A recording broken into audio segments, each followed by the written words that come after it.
here we're going to be estimating now the agricultural water demand. So this part is done. Now we are going to be estimating the water demand, and we're going to estimate what type of crops are grown in this area, what is the irrigated area of this part, how much water each of these crops need, what is the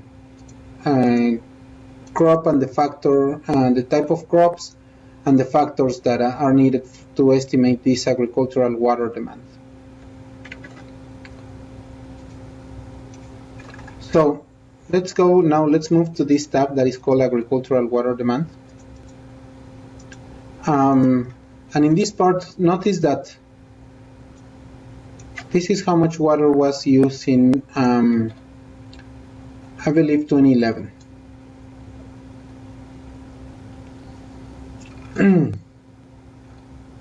Okay, so notice that notice this is how much water was used in the city of Watsonville, how much was used in the rural, and how much water was used for agriculture. About 83% of the water that was used in this region was used for agriculture. So, as you can see, agriculture is one of the largest water uses in this area. Now, let's take a look at the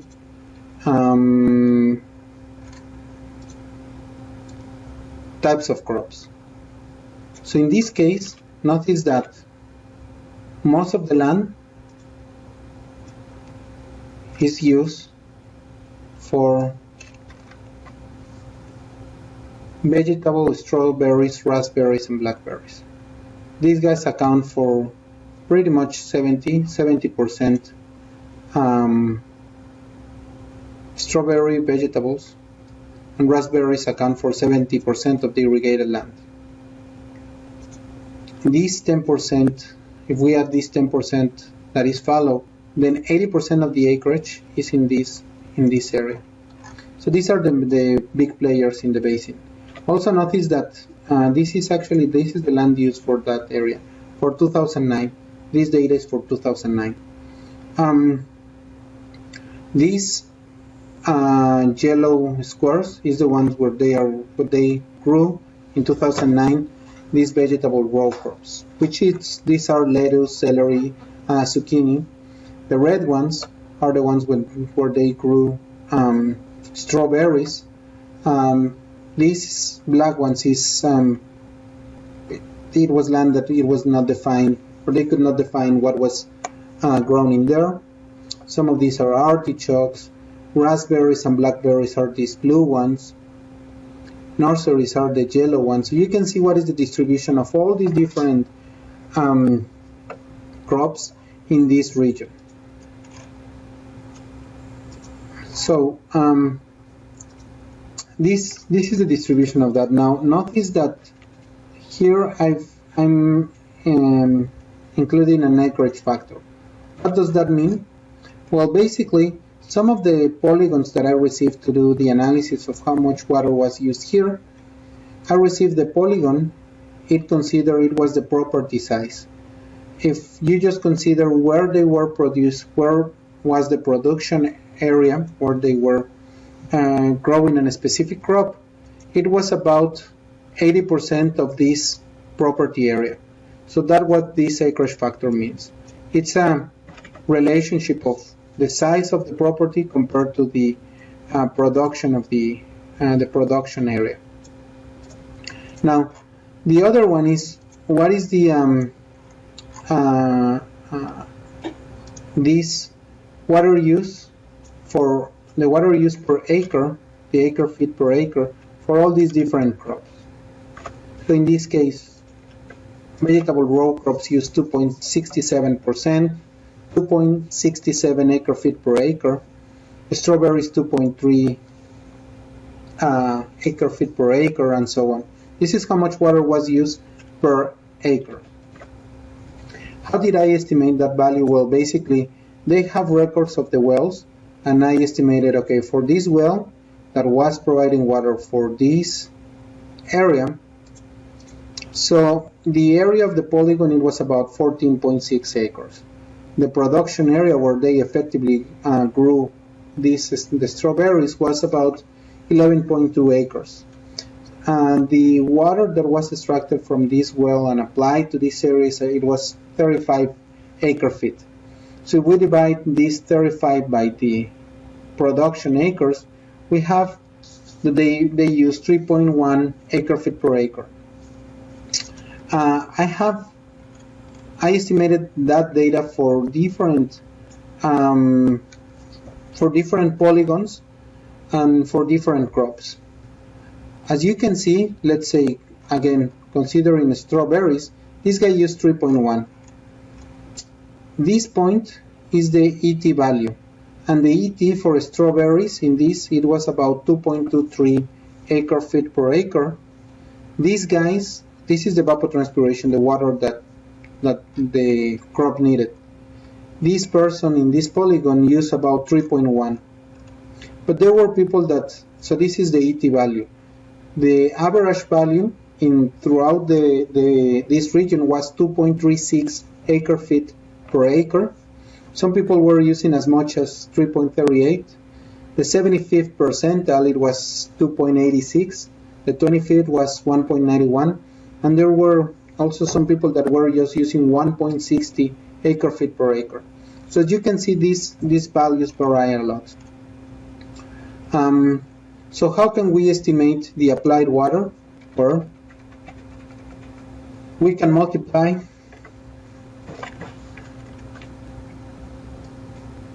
the acres times this factor to convert these property acres into effective area of production area times the water that is used to grow this specific crop.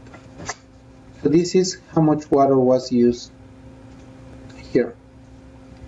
You can do the same for the rest of the crops.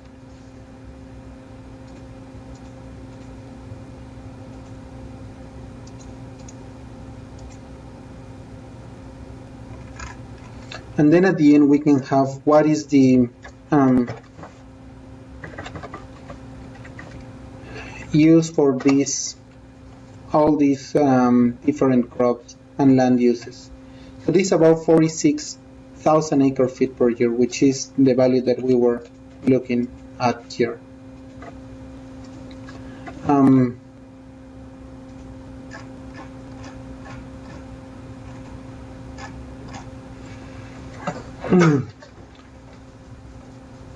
So now let's estimate. Now we estimated through a study that actually one ESM major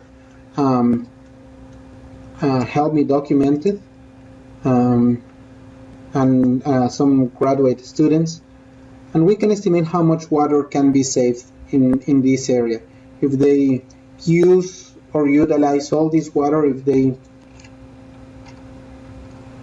If people in this area use exactly what is the ET value, but don't use, so all the guys that are in this that are using more water than the ET, if they just use the ET values, we estimate how much water can be saved. So in this case, what is the efficiency of using this water here? Let's say for strawberries, they are using this much water, and this is the water that they can save. So their irrigation efficiency will be 1 minus the percentage that these water savings are with respect to the applied water. So they are using, their efficiency is about 89%. This is for the rest of the crops. Notice that for the whole basin, they are 89% efficient, which is actually quite a lot. I mean, they've been using water very wisely in this area. So now let's consider that they will be using, that they will not be expanding their water use, so that they will be using the same water use as here for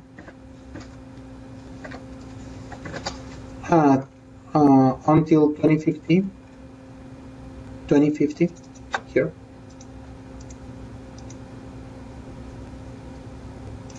Now this is for the scenario, for the baseline scenario. Now let's consider that for scenario 1, water conservation, they will be using less water. Again, in 2013, they will achieve 5% of these potential water savings, and then in 2014, 10% of these, the next year 15%, and so on. So what we will be doing is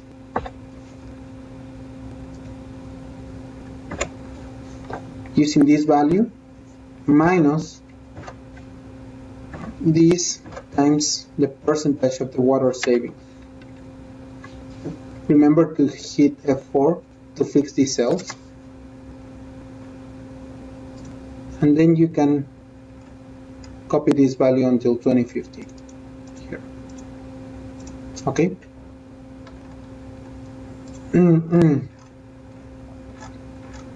So this is how it looks, the graphic.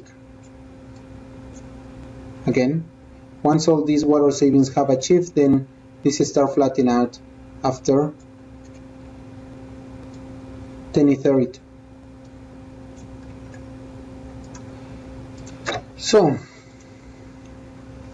to be turned in, a figure of this water demand, as shown, well, this figure, given the discussion of the indoor scenario about water efficiency and water conservation, is scenario 1, water demand reduction.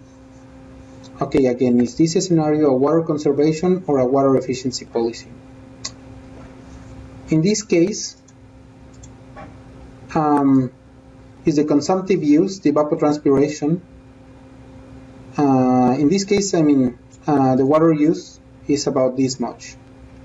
Water conservation refers to the reduction in the consumptive use, or in other words, because the need for water is reduced, consumptive use is reduced, and water is served. Water efficiency refers to reducing the losses, again. So, can this scenario be cataloged as a water conservation, this one, or a water efficiency policy? Okay. Remember to save your file. Finally, we're going to be putting these two together into one chart. We're going to be putting the urban water demand and the ag water demand and prospect it into the future with these two scenarios, the baseline and scenario 1. So for this, we're going to be going to this, to the water demand. So let's go here. And what is the projected municipal water demand? Well, for urban water demand, we will have to go back to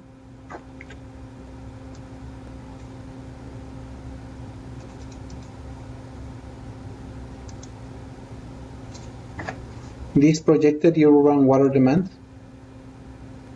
For the baseline scenario we have from 1990, this is the water demand that we estimated before. Okay? You can actually copy this and paste it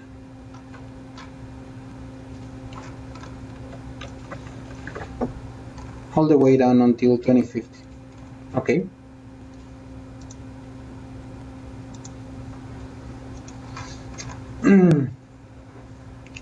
Now we're going to consider that the municipal, the rural water use, it's going to be 35% of this municipal. So in this case, it's going to be this times 0.35. so that the rural water use will be growing at the same rate, 35, that it will represent 35% of this urban water demand, of this municipal water demand in Watsonville. And then the other one is that we're going to estimate this agricultural water demand. We have already estimated in the previous task, from here.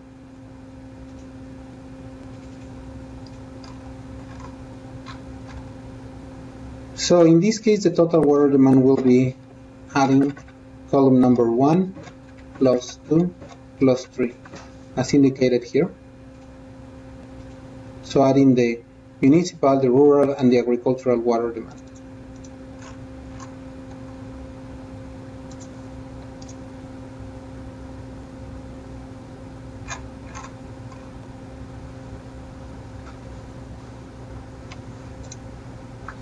Okay, so we have this, we have already finished this baseline scenario for all these different water demands. Okay. Now let's start doing the same for the municipal, for the scenario number 1. Let's copy, let's bring here to this column the projected urban water demand for scenario 1, which is here.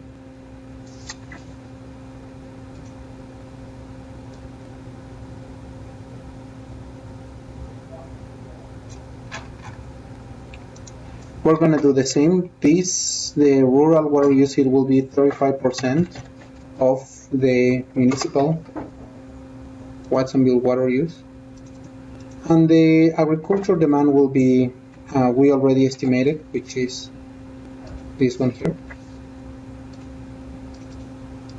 Similarly, the total water demand, the future water demand, will be the sum of municipal, rural, and agriculture.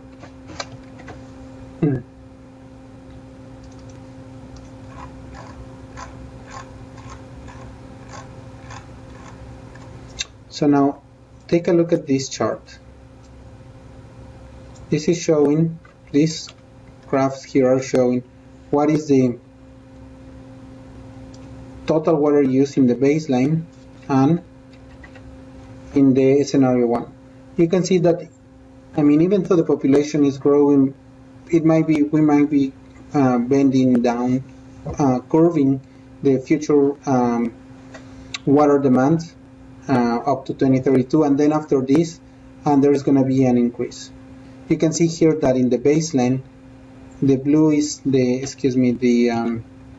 green is the agricultural water demand, then this is the rural, and this is the municipal, the blue one. Here is the same, and you can see that this is actually, it can go down. So to be turning this chart of figure 86, which will be this one here, is it possible to keep reducing water demand in the future after 2030? What other things can we do to, let's say again after this point, continue reducing, or at this point reducing the water demand? What kind of policies will you think can make this possible? Water conservation, recycling water, of using water from treatment plants for agriculture, water harvesting, collecting water from the rain. What other policies do you think might be good for this? Thank you. Bye-bye.